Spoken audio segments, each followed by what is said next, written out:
Hi, welcome to the Badass Breastfeeding Podcast. This is Dianne, your lactation consultant. And this is Abby, the Badass Breastfeeder. And today's episode is brought to us by Sarah's Chill. Their Shield Maiden nipple guards help parents overcome obstacles with latching, soreness, and flat or inverted nipples. And today's episode is also brought to you by Fairhaven Health. If you leak breast milk, you can now stop losing it to your breast pad and instead collect it to add to your stash. We will hear more from our sponsors later, but you can head to badassbreastfeedingpodcast.com and check out our sponsor page. See if you can give them any of your business because they make this podcast possible. And while you're there, scroll down and enter your email address and we'll send episodes straight to your inbox every week. And we are on Patreon, and we hope that you will join us there because we're having a ball with all of our fun extra things, and it allows us to have more contact with the people of this community. And a shout out to Rudy G and Ashley H for joining us over there. And we are still, for Patreon, you can head to the top link in the show notes under this episode. Wherever you're listening from, it's probably like see more or something. If you're in iTunes or Spotify or whatever, scroll down, find the see more, you'll see show notes and it'll be the top link. You just click it, look at the different tiers of offerings that we have and pick your favorite. And we are still hosting our ongoing giveaway for people who leave reviews around the internet. Send us a screenshot of your review, stars, whatever it is, and we will send you a goodie bag of stickers and nursing in public cards. You could send that to badassbreastfeedingpodcast@gmail.com and include your mailing address, please. And Dianne, I think, has our review of the week. I always say that like I don't know what's going to happen next. I know. I do. And I always say that too. Like, I don't know that I have it. This is a short but sweet one. This is Dianne and Abby are great. As an experienced mom, it's nice to hear moms I can relate to. I've been breastfeeding for 11 years and and even I can learn new tips with this podcast.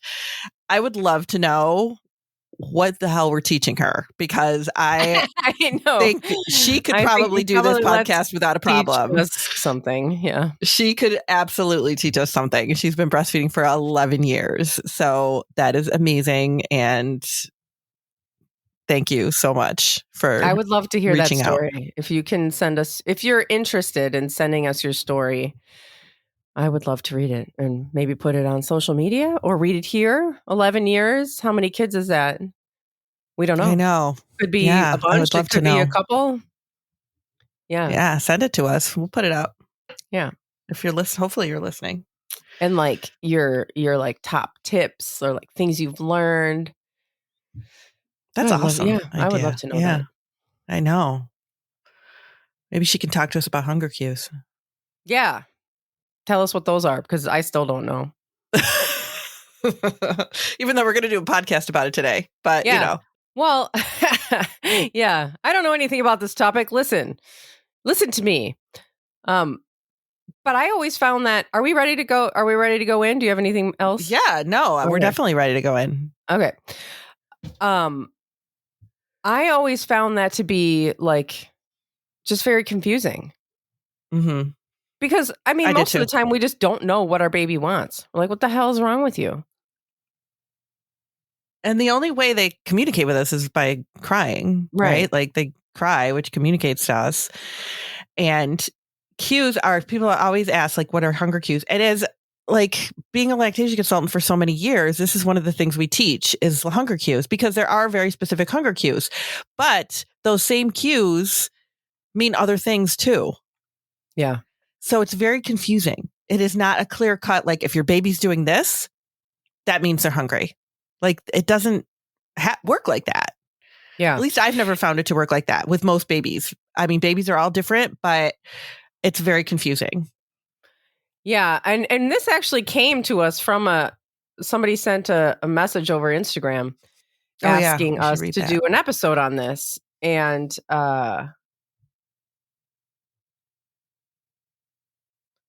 I can read it. Yeah, read it. Yeah, it's from Elizabeth. She says, can you talk more about hunger cues versus gastro issues? I found out my baby was overeating due to an oversupply that occurred from initially breastfeeding and pumping every 2 hours, my biggest regret. They told me to look for feeding cues, but she has feeding cues 24/7, so it's hard to know when she's hungry. She has a tongue revision, so she's always taking her tongue out. She was eating about 5 to 6 ounces every 2 to 2.5 hours, and she's 8 weeks old. So we bought a scale to measure it until we figured out when our baby is full. Oh, until we figure out when our baby is full. I mean, yeah, that's a really confusing situation to be told that, like, watch for hunger cues. Yeah. You watch for hunger cues because the baby's overeating. Okay, but then they just act hungry all the time. But then you're trying to not overfeed. Yeah. And when I say they, I don't know who I'm talking about. Maybe like they always say, but like people will say like, oh yeah, watch for hunger cues. Like, well, what are they? Like if it's so easy. Yeah. Right. Well, what are those cues? Because the baby does everything, all the things. And sometimes I think we overthink this too, because we live in an age right now where like there's way too much information. It's information overload. You can find anything that you want, tenfold on the internet. We have an oversupply of information. We do. And it's just causes a lot of anxiety. And now, this poor mom is, weighing her baby all the time and really trying to figure out like what are we doing? Because I can't figure out what my baby needs. And I mean, for people that say breastfed babies don't overeat, some do.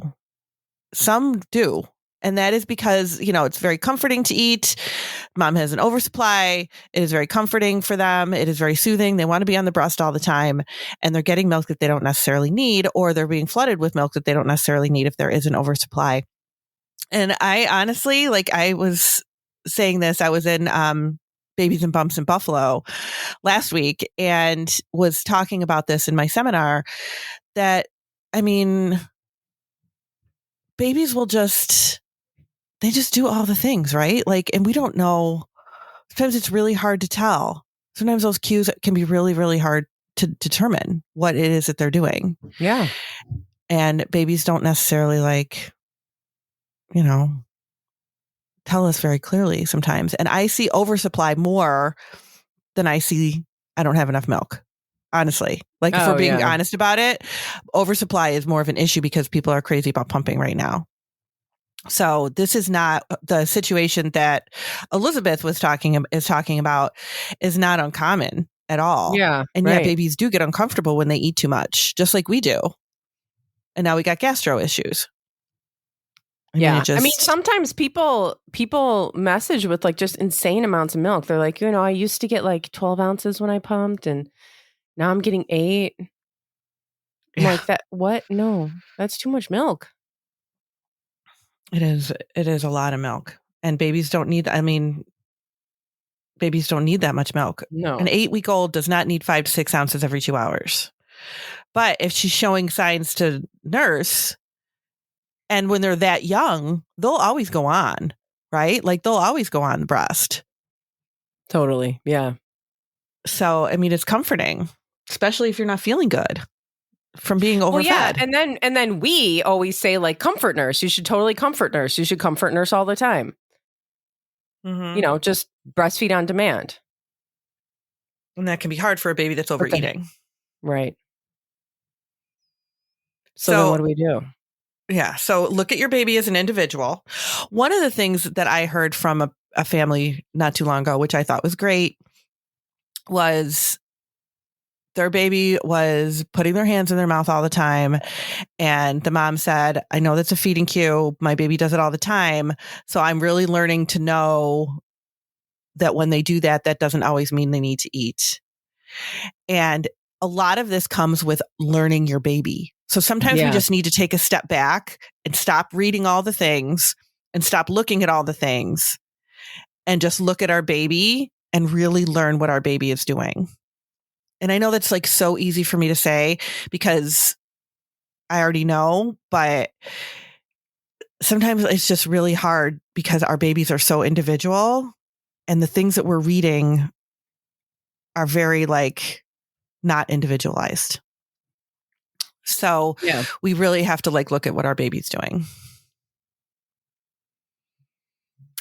Yeah. Kind of like, yeah. I mean, if you have more than one baby, you know this to be true because they're probably very different. Yeah. But because this is going to be an episode on hunger cues, we are going to talk about them. So, but the things that I do want people to know is that I found this really a pretty good article on it or a pretty good blog on it. And this is somebody that actually has a book about baby cues. So I'm like, oh, well, this is kind of cool. Because they talk about all the cues and what they mean and why sometimes they're not necessarily feeding cues. So one of the first things it says here is widely taught hunger cues. The common cues that parents are taught to look for to denote hunger are, and then there's this whole list of things. Baby roots to suck, places fingers in their mouth and sucks, opening and closing of mouth, smacking and licking of lips, moves her head from side to side, turns toward the breast while they're being held, squirming around a lot, become fussy, crying and screaming.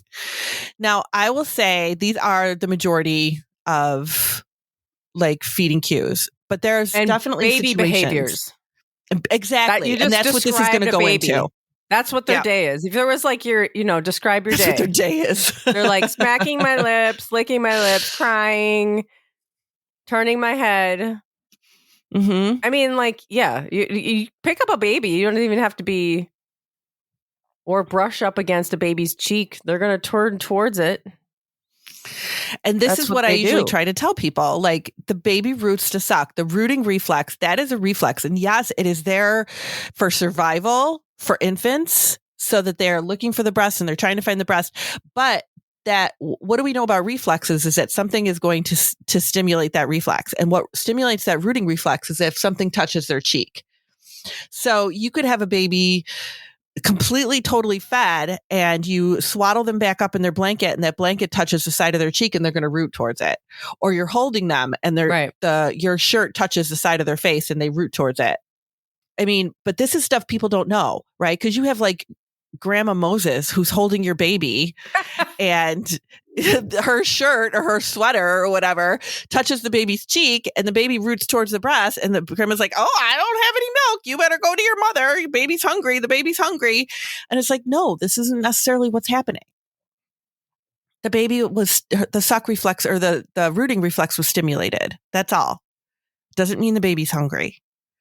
Yeah. But do you want to freak people out? That's a fun party game to do right there. Let everybody hold your baby and see how many people are going to freak out that the baby's trying to latch on to them. Your baby's not trying to latch on to random people. Right. This is just the reflex. It'd be like a drinking game. Every time the baby turns their head, take a shot. Everybody will be freaking whooped by the end of the party. Places fingers in their mouth and sucks.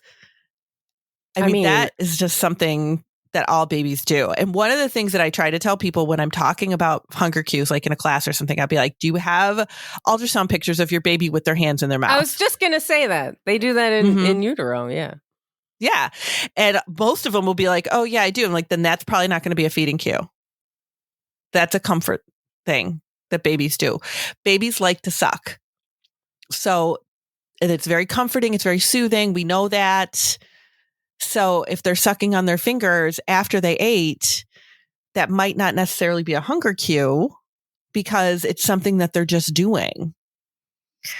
So one of the things, going back to the baby roots to suck, what it says here, it says rooting to suck is a cue that your baby wants to suck, not eat. It's a cue for sucking only, and our babies want to suck for many reasons, like when they feel uncomfortable anywhere in their body, they're teething, tiredness, revving up for a bowel movement, trapped, they need to burp.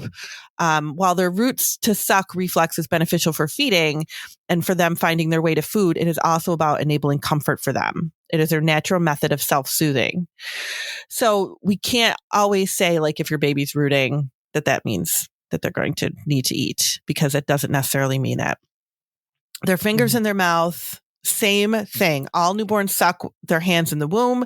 This is one of their innate reflexes that helps them to self-soothe and potentially ease the discomfort in their gums if they're teething, and their digestive system if that's sore, to help them nod off to sleep if they're tired. It doesn't necessarily mean that they are hungry. And we know that babies like to suck. We do know that. So once you know, and this is sometimes we have to think about the situation. Like if your baby has just slept for a couple hours, it's been 2 or 3 hours since they ate, they're waking up from a nap, their hands are in their mouth. Okay, that's probably a feeding cue because it's been a couple of hours, right? So that's probably as a feeding cue for your baby. They're probably ready to go. But if you've just fed your baby and they're doing that, that doesn't necessarily mean they're ready to eat again. It could mean that they're trying to go back to sleep now. Mm-hmm. But we don't trust that our body is feeding our baby correctly. So we always look at it as my baby's still hungry, or somebody else is looking at it as our baby's still hungry, even though these random people don't know our baby the way we do. But that's the people that we listen to. Yeah. People always think a baby is hungry. Yeah. I remember being on the phone. I was on the phone with a friend when Jack was a baby, and he like started fussing or whatever. And she's like, "Oh, he sounds hungry." Sounds hungry. I'm like, what? Well, I was I'm like, shut up. What do you mean? Just like, it's just a thing to say. Yeah. Yeah, I know. People are always like, oh yeah, the baby's hungry. If the baby is fussy even a little bit, or if they're doing anything. Oh, the baby must be hungry. Yeah, he's hungry. And then that kind of leads us to not trust our own body and how it can supply milk for our baby. And really what it should do is teach you to not trust other people. Yeah. Which is a super healthy way to go through life. Oh, I know, right? Just trust no one. Yeah, I learned that at a young age. Yeah. Should we take a break? We should. Yeah. And then we're going to go back to these feeding cues. We'll go back to hunger cues after we hear from our wicked sponsors. We'll be right back. Today's episode is brought to you by Sarah's Chill, a company that never stops making the lives of breastfeeding parents easier. Created by a mom for moms, they know the challenges that this journey can bring. That's why they're committed to creating solutions that help families overcome hurdles and reach their breastfeeding goals. Their Shield Maiden nipple guards help parents overcome obstacles with latching, soreness, and flat or inverted nipples. Each Shield Maiden is made of laboratory-tested food-grade silicone that is velvety, skin-textured on the side used by your nursing baby, and smooth on the mama side so it adheres well. But the best part is they change colors. The shields are a vibrant color at room temperature, so you can easily find them when you need them, and clear at body temperature to give you a more natural experience. Revolutionary mom tech is the coolest. Whether it's a game-changing breast chiller, an epic freezer storage system, or color-changing nipple shields, the company has everything you need and want. Sarah's Chill is truly breastfeeding reimagined. Head over to Sarah's Chill. That's CERESCHILL.com and check out the magic sizing kit to find your perfect fit. Use code BADASS for 15% off your purchase. You can also follow them on Instagram at Sarah's Chill. And today's episode is also brought to you by Fairhaven Health. Have you ever thought about how much breast milk you are soaking up into your breast pads and throwing away? What if you could catch that milk and add it to your stash instead? The Milky's Milk Saver allows you to do just that. Slide the Milk Saver into your bra or tank top on the non-nursing side to catch the letdown while you breastfeed. People are adding ounces upon ounces to their stash on a daily basis. Thousands and thousands of breastfeeders have discovered this product. It holds 2 ounces of milk. It's comfortable to wear and reusable. You might think you're not leaking very much. That is what most people say before they've actually used the Milk Saver. You'll be shocked at how much milk you collect and at how much liquid gold you were throwing into the garbage. This milk can be used to beef up your stash, to make breast milk keepsakes, for baths, for breast milk popsicles, lotions, soaps, you name it. Breast milk is worth saving. Check out the Milky's Milk Saver at fairhavenhealth.com. That's FAIRHAVEN health.com, and use code BADASS for 15% off your purchase. And all of our sponsors today can be found in the show notes under this episode, wherever you're listening from. And you can also head to badassbreastfeedingpodcast.com and check our sponsor page, where you will also find our resources and all of our other episodes, over 300, and information about scheduling your very own one-on-one online lactation consultation with Dianne. Okay. Now let's get back to hunger cues. Yes. So opening and closing of mouth. Newborns open and close their mouth for many things, especially if we stimulate around the reflex area of their mouth. So that is not unusual. But again, it is something that we teach as a hunger cue, that we're like, okay, if they're kind of opening their mouth, they're licking their lips a little bit, that could be a hunger cue, but it could also mean other things. Same with smacking and licking the lips, could mean other things. So one of the things, and I don't know, you'd have to actually, I'm going to link this in the show notes, but this article in the show notes, but this person also has cues about like burping and stuff like that. So she's saying that when a baby has trapped air sitting high in the stomach and or esophagus ready for release, they show like the cue of chewing, poking their tongue out. And that is mistaught as a hunger cue, but it really means that they need to be burped, which I'd never heard of before. But I think that's kind of interesting that's, so maybe if your baby has just fed and they're showing this cue, maybe try to burp them instead and see if that helps. Because maybe they just need that to makes burp. sense. Yeah. Mm-hmm. Yeah. Moving their head from side to side. This happens when your baby's reflex area around their mouth and cheeks are touched. It also is also exhibited when some of the burping cues are present, along with it being naturally compatible of newborns as they begin to visually explore their new world. So you might just see that your baby's kind of like looking around, moving their head from side to side. And of course, if they're doing all these cues together, not if they're doing all these cues together, you might see your baby doing these cues together. You might see them moving their head from side to side and smacking their lips at the same time. So you go, oh my gosh, the baby's starving. That isn't necessarily what's going on. They could be trying to tell you all these different things. Turns toward the breast chest while being held. Again, this occurs because the reflex area on the face is being stimulated. And if it's the mother holding the baby, they can smell the milk.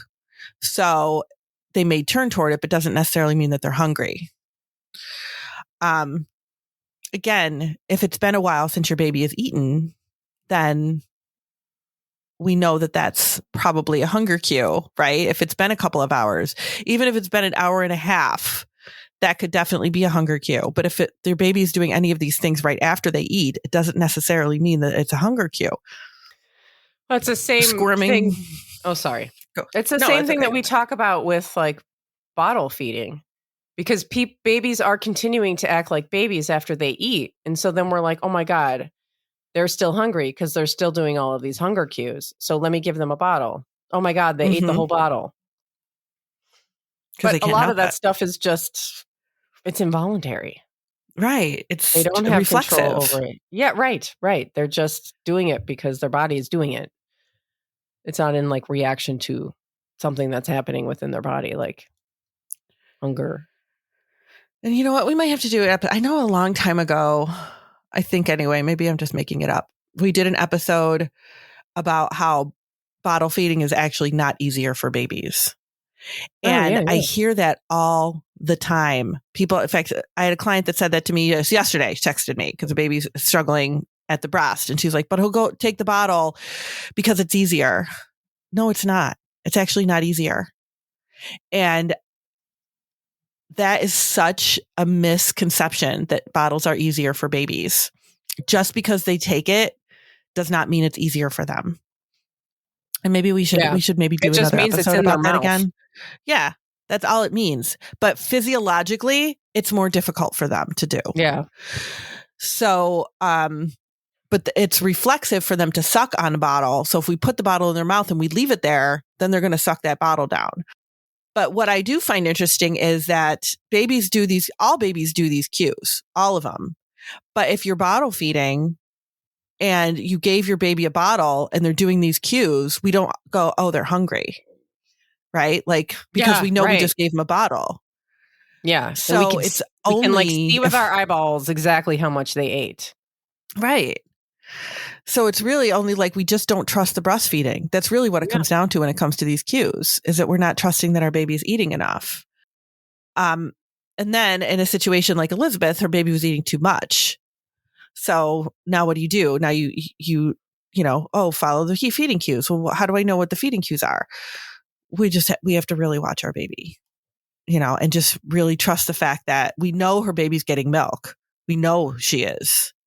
So these cues that she's doing after eating, I'm saying she, I don't even know if it's a boy or a girl. The cues that the baby's doing after they're eating are not feeding cues. She's just cueing for other things. That's all. So what I love here is, and this goes back to watching our baby. So, well, let me finish up with squirming around. I'm jumping around here. I'm sorry. Squirming around a lot. Sorry to sound repetitive here, but again, babies squirm for many reasons, with one of the most common being movement of food, gas, waste in the digestive system. They will also squirm when they're hungry, yes, but it doesn't always denote hunger. Become fussy, crying and screaming. You guessed it. These can be cues for many things too, like cramping or an overabundance of gas, lactose, fat in the digestive tract, too much food, not enough food, bowel motions, and pain anywhere in the body. Being fussy or crying can also be a sign that baby is tired. So again, if your baby is due for a feed, it's been a couple of hours and we're seeing the crying, then we always say crying is the final hunger cue. It's the last hunger cue. It's like you've missed all the other cues. When they're crying, that means they're hungry. Yeah. The only time, what I tell people is, the only time you will probably ever see that as a hunger cue is if everybody's asleep in the middle of the night and that's how your baby wakes you up. During the day when you're with your baby, you're not going to reach to the point where they're crying for hunger because you're with your baby. You know that they need to eat. You're watching them. You're seeing their cues. They're with you all the time. That's at night when they're waking you up. And when they're fussing, that's just one of the things you try.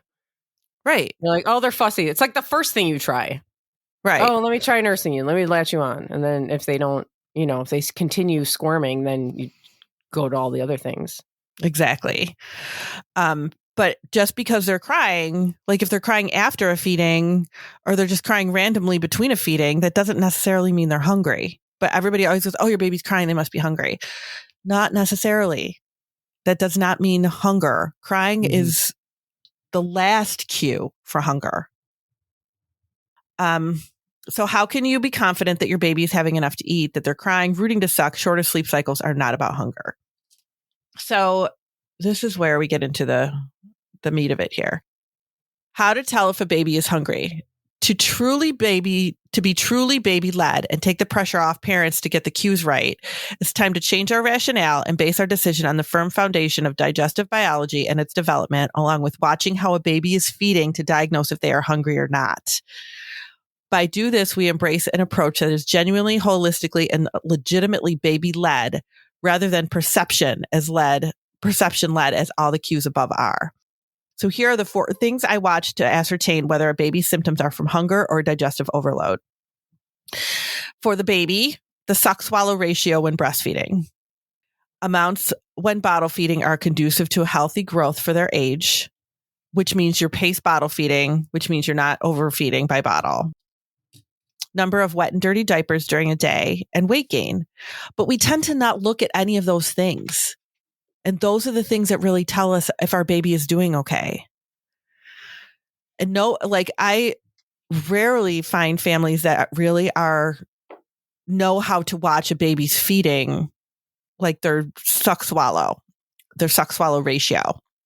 And what we say by suck swallow, what we mean by suck swallow ratio is that if your baby is sucking and swallowing, so if you have your baby on the breast and they're like suck, swallow, suck, swallow, suck, swallow, maybe 2 sucks and a swallow, and they're doing that consistently throughout the feeding, they're eating. And we know that they're moving milk, they're eating, they're moving milk. Just sucking does not mean that they're eating. And this is where parents, I think, get really confused. And this is why seeing a lactation consultant is really important, because they can show you how to watch for these things. I've had many families who are like, oh, that's not feeding? I thought because the baby was sucking that they're getting milk. No, that doesn't mean they're getting milk. Mm-hmm. If they're randomly swallowing, that doesn't mean that they're actually transferring milk well. So this is important to know to make sure your baby's getting milk. This isn't just like, oh, this is, something fun so you can watch your baby. This is important to know so you know your baby's getting milk. They should be feeding like suck, swallow, couple sucks and a swallow. Maybe they'll pause for a minute and then kind of get right back into that again. Once they get to the point where they are doing like several sucks but no swallow, or several sucks and then a random swallow, then we know, okay, they're not feeding anymore. That is them just kind of suckling for comfort, which is fine. All babies do that towards the end of a feeding, but it is important for you to know the difference. Newborns fall asleep really easily at the breast. Like newborns to the first couple weeks of life fall asleep pretty easily at the breast. So you should be watching what they're doing instead of watching what a clock says that they're doing. Mm-hmm. So all of these, I know everybody's got the app that, because I'll be like in the middle of a consult with somebody and they'll be like, oh my God, I forgot to click the button on the app to show that I'm feeding right now. Or what time did we start? I need to know what time we started. I wasn't looking at my watch. I hear that all the time because we're constantly worried about the timing. Time doesn't tell us anything. It doesn't tell us anything. What watching our baby does. So it is really important to know that your baby is getting what they need, and watching that suck ratio is a really important way to do that. It says, newborns that are coping with an overabundant supply or a fast flow can have a very different suck-swallow ratio, staying between 1 to 1 and 3 to 1 throughout the entire feed, which means they'll fill their tummies faster and won't need as long on the breast to feel full.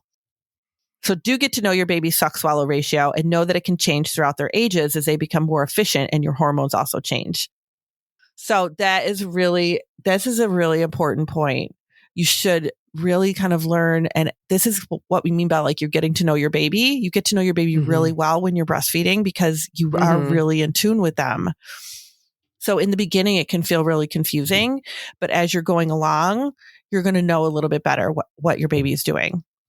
So if you're putting your baby on the breast, just every single time you're seeing what you think is a feeding cue, I can guarantee you they're not eating every single time they go on there.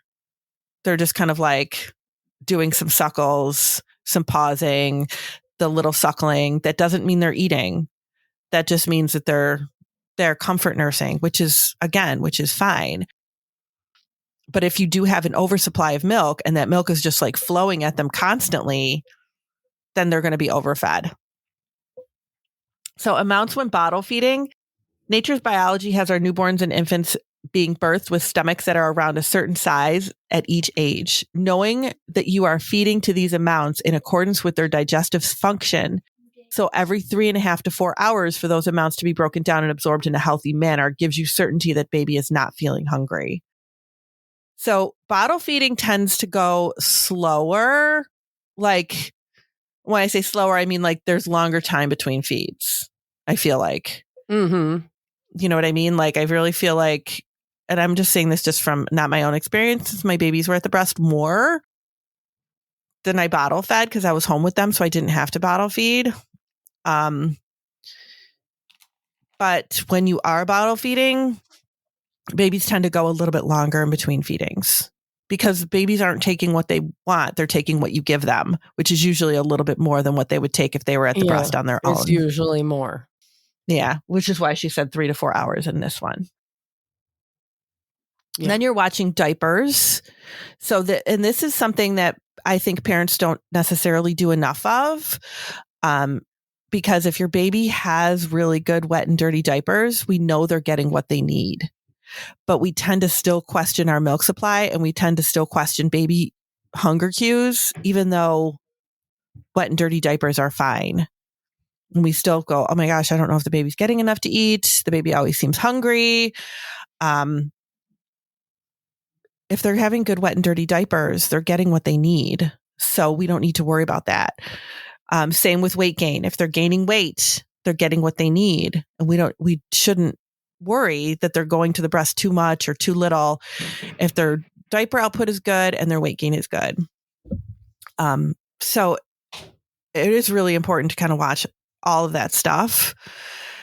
And then hopefully as time goes on and you're seeing the good wet and dirty diapers and you're seeing weight gain and you're learning your baby a little bit more, you're going to feel a little bit more confident with it. But I know in the beginning that can be really hard. It can be really, really hard to feel confident in what your baby's doing in those first couple weeks because you're just learning what to do, really.